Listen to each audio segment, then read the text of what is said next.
చంద్రబాబు రాజకీయం మాత్రం ఊసర వెళ్ళ రాజకీయం. ఈయన బాగా ముదిరిపోయిన తొండ.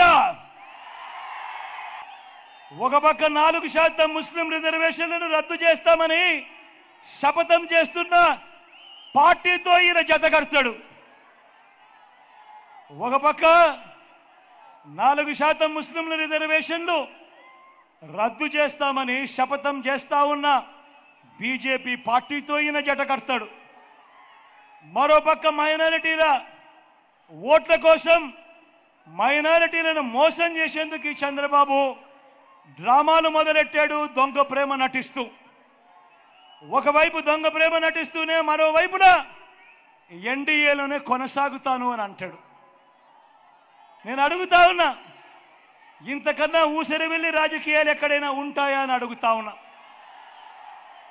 నేను ఈరోజు ధైర్యంగా చెప్తా ఉన్నా, 600 అయినా కానీ 106 అయినా కూడా 4% రిజర్వేషన్లు మైనారిటీలకు ఉండి తీరాల్సిందే అని మీ బిడ్డ ఈరోజు తలెత్తుకొని చెప్తా ఉన్నాడు. ఇది మీ జగన్ మాట, ఇది మీ వైఎస్ఆర్ బిడ్డ మాట.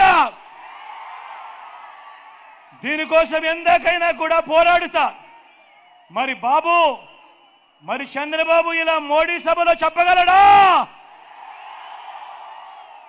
మరి ఎన్డీఏ నుంచి బయటకు రాగలడా? మరి ఎందుకు ఈ దొంగ ప్రేమ?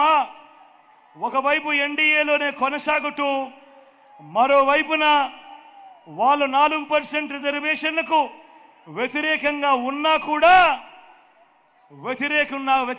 ఉన్నా కూడా వాళ్ళతోనే జతకట్టి ఎందుకు ఎన్డీఏలో ఉన్నావు అని అడుగుతా ఉన్నాడు మీ బిడ్డ.